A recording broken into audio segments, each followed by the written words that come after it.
Si tu es en affaires, alors fais l'effort de ne jamais tomber sur ces 5 catégories de clients. Dans cette vidéo, je vais te présenter 5 groupes de personnes qui ne doivent jamais frôler le seuil de ta porte en affaires, qui ne doivent jamais acheter chez toi.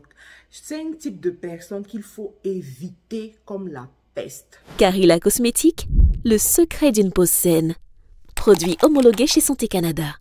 Livraison partout dans le monde. Le premier type de personnes, ce sont les clients arnaqueurs. Ce sont ces clients-là qui viennent, font semblant d'acheter ou alors achètent plus tard t'arnaquer. J'ai eu une expérience comme ça avec une cliente qui a passé une commande sur un de mes sites. Et lorsque je reçois son appel, elle me fait comprendre qu'elle a passé la commande et elle n'a pas été livrée depuis. Et je lui dis, mais je n'ai pas reçu En fait, je lui pose des questions pour savoir est-ce qu'elle a vraiment passé la commande, quel est le numéro de commande et tout, quel est son nom. Je fais mes recherches et tout. Je me rends compte qu'il n'y a vraiment pas d'informations qui renvoient à la commande dont elle parle. Et je lui fais comprendre que mon système n'a aucune trace de cette commande. Elle me dit non, effectivement, elle a passé la commande. Elle me renvoie dans preuve du paiement et je me rends compte que c'est une fausse preuve, tout simplement. Et je lui fais comprendre que cette preuve n'est pas acceptable, qu'elle demande le remboursement. Et je lui demande, est-ce que tu as payé par PayPal? Elle me dit oui, elle a payé par PayPal. Ensuite, elle a utilisé la carte bancaire, une histoire dormie debout. Pour les vrais e-commerçants qui sont sur le marché depuis, on comprend déjà que l'histoire est floue. Donc, je lui ai dit, ok, si tu as payé par PayPal, demande le remboursement et PayPal, on va te rembourser. PayPal va ouvrir une dispute et puis on va te rembourser. Sachant que si effectivement elle a fait la transaction, on ne sait jamais, quelque chose peut arriver, c'est Internet quoi. C'est le numérique, quelque chose peut arriver et puis je n'ai pas vu. Donc, si elle fait le remboursement, ce qui est sûr, PayPal va me contacter et puis ils vont me dire, ils vont me demander qu'est-ce qui s'est passé avec cette cliente, que j'apporte mes preuves aussi. Et quand je lui ai dit ça, elle m'a dit, ok, elle va faire le remboursement. Et elle n'a jamais fait le remboursement parce qu'elle a compris que j'ai compris la supercherie. Mais imaginez un peu que j'étais allée commencer à m'embrouiller, commencer à faire du n'importe quoi, je serais tombée dans le piège. Les exemples comme ça, il y en a plusieurs que je peux vous raconter. Des clients arnaqueurs, je ferai peut-être tout un live dessus. Des clients arnaqueurs qui viennent pour détruire votre business. Le deuxième type de client que vous devez éviter, ce sont les mauvais concurrents. Alors, il faut savoir que l'une des stratégies qui est même reconnue dans le monde du marketing, c'est de savoir qu'est-ce que le concurrent fait pour pouvoir s'ajuster. Cependant, il y a ce qu'on appelle les mauvais concurrents qui viendront se faire passer pour clients, acheter vos produits pour utiliser ce produit comme la preuve que votre service n'est pas bon, votre produit n'est pas bon auprès des clients que vous pourrez tous avoir. On a souvent vu ça avec des entreprises qui ne se gênent pas d'appeler le nom de leurs concurrents et de dénigrer le produit de leurs concurrents, de dénigrer les procédures chez leurs concurrents, de dénigrer les services rendus par leurs concurrents. Il faut savoir que qu'on le veuille ou pas, ce sont des techniques qui fragilisent. Vous comprenez, qui fragilise une entreprise, qui fragilise votre système et qui mettent le doute dans le cœur de vos clients. Parce que si, par exemple, votre concurrent critique une stratégie dans vos procédures. La vérité, c'est que seuls vos clients doivent savoir ça en fait. Les gens qui ont effectivement acheté chez vous. Donc, mais s'ils critiquent cela, vos clients vont se dire quand même que oui, mais c'est vrai. Moi, quand j'achète là-bas, c'est comme ça. Ah, c'est peut-être ce qu'on est en train de dire est vrai quoi. Donc, ça sème le doute et ça fait en sorte que les clients perdent confiance en vous. Et pour redonner cette confiance aux clients, ça peut prendre beaucoup de temps. C'est la raison pour laquelle je considère ce groupe de personnes comme des mauvaises personnes qui ne doivent jamais rencontrer votre business. Le troisième type de client à éviter, c'est un type extrêmement dangereux. C'est ce que j'appelle les faux amis. D'accord? Des faux amis. Des personnes que vous considérez être vos amis. Qui disent qu'ils sont vos amis. D'accord? Et qui viennent acheter chez vous pour après critiquer votre produit et votre système à découvert, à la vue de tous. Ce genre de personnes, je dis, il faut même les éviter. C'est la raison pour laquelle moi, je pense qu'en affaires, on ne vend pas à tout le monde. On n'accepte pas tout le monde comme client. Et parmi vos amis, vous qui êtes en affaires, vous ne devez pas amener vos amis dans vos business. Vous ne pouvez pas amener tous vos amis dans vos business. Vous ne pouvez pas montrer vos business à tous vos amis. Parce qu'il y en a parmi eux qui sont jaloux, tout simplement. Vous voyez, il y en a parmi eux qui sont jaloux, qui aimeraient être à votre place et qui ne peuvent pas, qui ont déjà tout fait, mais ils ne peuvent pas. Il y en a parmi eux qui vous envient. Il y en a parmi eux qui pensent que vous ne méritez pas le succès que vous avez eu. Vous ne méritez pas d'avoir ce que vous avez eu. Du coup, pour se donner plus d'éléments, pour critiquer ce que vous êtes en train de faire, vont se faire passer pour des clients. D'accord? Et vous, dans la naïveté, parce que je dis toujours, il faut la sagesse pour réussir dans la vie. Donc, dans la naïveté, vous allez vous dire, oh, cette personne est en train de venir me soutenir. Cette personne est en train de... Sauf que la personne est en train de collecter les preuves pour aller vous déchirer, vous détruire, vous vilipender quelque part. Et quand c'est comme ça, vous devez faire extrêmement attention. Dès que vous voyez les signes, mettez, c'est-à-dire, faites comprendre à la personne que vous avez compris son jeu. Prenez vos distances même, carrément. Je vous assure que les exemples, il y en a énormément. Je me rappelle d'une amie qui me racontait qu'elle était copine avec une certaine personne. Et elle aimait beaucoup partager ses succès en affaires. Elle aimait beaucoup plus partager les nouveautés qui arrivaient dans ses affaires. Et un jour, il y a donc cette copine-là qui est venue à son absence dans ses locaux acheter un produit. Sauf que les gens du local ne connaissaient pas qui était cette personne. Donc, ils l'ont un peu négligé, non? En tant que cliente, ils l'ont un peu négligé. Ils ont servi vraiment de façon désinvolte. Bon, c'était pas si grave que ça, mais ce n'était pas professionnel comme on l'attendrait, n'est-ce pas? Sauf que cette amie-là, quand elle est sortie de là, déjà même étant sur place, elle a commencé à critiquer, à vilipender, à mal parler aux employés, à tellement mal parler aux employés. Les employés se sont demandé que, mais il s'agit de quoi? C'est toujours par rapport à ce service que tu estimes qu'on a mal rendu, que tu te comportes comme ça, ou alors il y a autre chose. Quand elle sort du magasin, elle appelle sa copine, elle dit, oui, vraiment, ma copine, je suis passée te faire la recette, mais franchement, tes équipes là ne servent à rien. Elle commence à critiquer. La copine dit, mais attends, qu'est-ce qu'ils ont fait? Explique-moi, calme-moi pour que je puisse les appeler et les gronder aussi. Qu'est-ce qu'ils ont fait? Elle explique. Mais sa copine dit que, mais... Ok, si c'est le cas, attends alors que je les appelle et puis ils résolvent. Non, moi je ne peux plus. Vraiment, ces gens-là, ça ne sert à rien. Moi, je vais aller ailleurs et tout et tout. Et finalement, elle est partie ailleurs. Quand la patronne, justement, elle appelle et les équipes expliquent que, bon, voilà ce qui s'est passé. Nous, on reconnaît que oui, on a mal fait ceci, mais franchement, ça ne valait pas le cinéma que nous avons reçu. Et la dame me pose la question, elle me dit, Matt, Karine, toi qui es coach, toi qui coaches les gens et tout, quand une chose pareille arrive, ça veut dire quoi? Quand une chose pareille arrive, comment on doit se comporter? Moi, je lui ai dit, toi-même, si tu pars chez ta copine qui fait un business et qu'on te reçoit mal là-bas et que ça se passe mal, comment toi tu vas te comporter? Est-ce que tu vas critiquer le business de ta copine? Est-ce que tu vas faire tout un drame où tu vas chercher à arranger la chose de ta personne?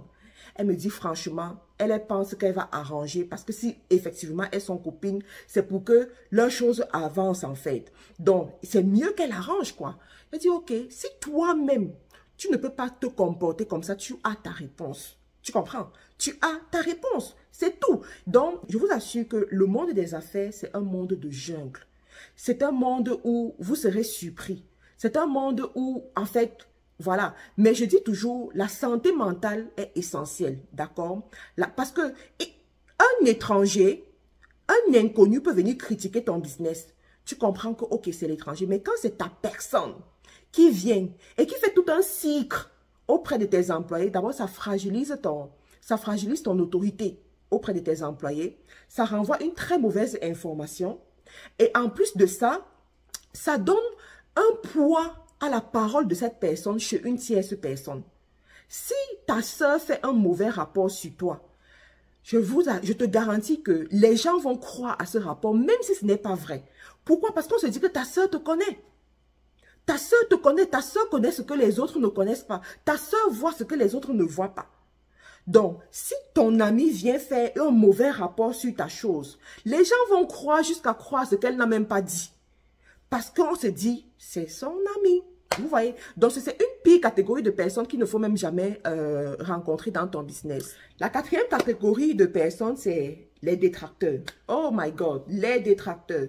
Et avec Internet, les détracteurs ont augmenté. Qui n'a pas de détracteur, lève le doigt. Alors, si tu lèves le doigt, ça veut dire que tu n'es pas encore en affaires. Ça veut dire que tu n'as pas encore le succès en affaires. Parce que si tu as le succès, tu auras des détracteurs.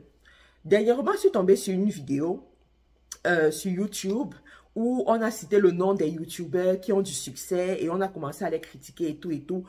Et il y a un de ces YouTubers qui a répondu à la critique. Et quand il répondait à la critique, il disait que dans la vidéo où on est en train de nous critiquer, on dit telle chose. Et je me suis dit, et il disait, allez regarder la vidéo. Je me suis dit, moi, je n'ai pas besoin d'aller regarder une vidéo où on est en train de critiquer les gens qui font du bon travail. Je n'ai pas besoin de ça. Parce que je sais que ceux qui font ce genre de vidéos, c'est ce qu'on appelle les détracteurs. Ce sont des gens qui te suivent, qui ne font jamais signe, mais qui sont prêts à te détruire comme pas possible. C'est des gens que, lorsque tu lances une marque, par exemple, tu lances un produit, tu lances un service, ils viendront payer pour ce service pour après allumer leur caméra et raconter du n'importe quoi par rapport à ton service. Je me rappelle comme ça, je ne vais pas prononcer les noms ici parce que voilà, moi je n'ai pas l'autorisation des gens pour prononcer les noms, mais je me rappelle d'un YouTuber que vous connaissez aussi, qui a ouvert son restaurant. Il y a des gens qui sont allés dans le restaurant, manger dans le restaurant, entre-temps filmer tout ce qui n'est pas bon et ensuite venir sur YouTube pour exposer tout ce qui n'est pas bon sur YouTube, sans parler de ce qui est bon aussi. Je vous assure que ce sont des clients que tu n'as pas envie d'avoir. Ce sont des clients que tu n'as pas besoin d'avoir. Ce sont des clients qui viendront te déstabiliser pour rien. Il faut fuir ce genre de clients. Il faut les refuser. C'est la raison pour laquelle il y a certains endroits où quand tu vas et que tu sors la caméra pour filmer n'importe comment, on refuse. On te demande même de détruire ces images-là. Parce qu'on sait que tu peux les utiliser n'importe comment. Et s'il s'agit d'un détracteur qui est en face de toi, mais mon ami, on va te manger dans une sauce que tu ne maîtrises pas.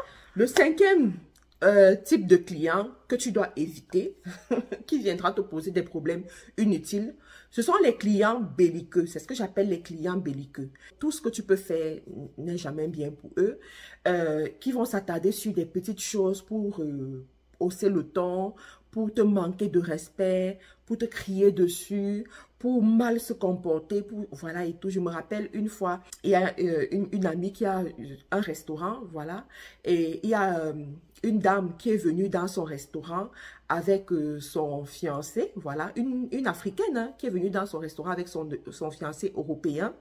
Et je ne sais pas ce qui s'est passé, il y a eu un souci, d'accord? Il y a eu un souci et la dame s'est levée, commençait à crier, commençait à parler fort, commençait à insulter que oui, c'est toujours comme ça, les restaurants en Afrique, le service en Afrique est pitoyable, commençait à crier et tout, juste parce que à côté d'elle, il y avait un Européen et elle voulait montrer à l'Européen à quel point elle est distinguée, à quel point elle est, voilà, elle est minutieuse et les autres ne le sont pas et tout.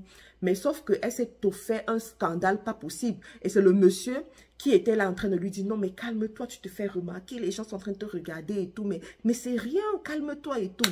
Et c'était vraiment désolant.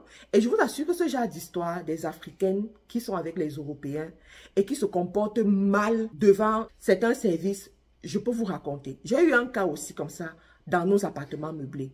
Une Africaine qui est venue avec un Européen. Elle vient avec l'Européen, c'est dans l'un des pays, je ne vais pas citer le nom.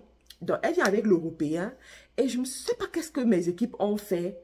Et elle s'est fâchée, commençait à dire, mais oui, je veux le 5 étoiles, je veux le 5 étoiles. On lui a dit que madame, si vous voulez le 5 étoiles, nous-mêmes, on vous donne ce qu'il faut, le 5 étoiles. Mais est-ce que vous êtes prêt à payer pour ça?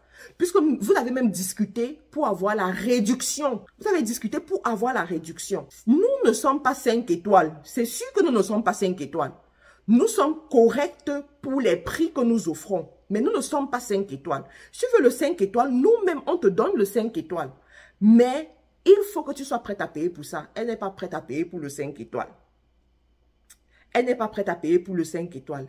Mais c'est encore elle qui va se faire remarquer inutilement dans tout un quartier. Mais franchement, et quand ces femmes commencent à hausser le ton, quand elles commencent à critiquer, mais c'est terrible. Anyway, les amis, on va s'arrêter là pour aujourd'hui. Franchement, le monde des affaires, c'est un monde où il faut voir pour accepter.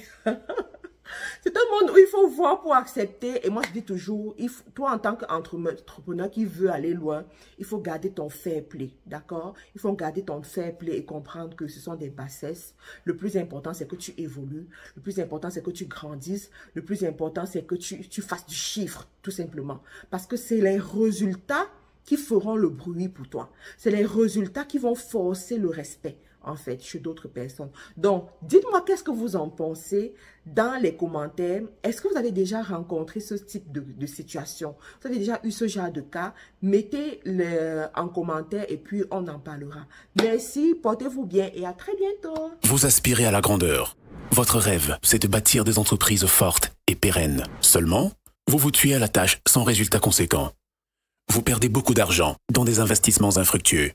Vous ne savez pas comment conquérir de nouveaux marchés afin de booster votre croissance et votre chiffre d'affaires? Marthe Karine Jakou, coach certifié en leadership et développement d'affaires, chef de plusieurs entreprises en Amérique du Nord et en Afrique, vous propose sa toute nouvelle formation Leadership influent et développement d'affaires. Vous souhaitez booster vos résultats et vos revenus? Transformer une simple idée en multinationale? Avoir une équipe forte et performante? Cette formation est faite pour vous.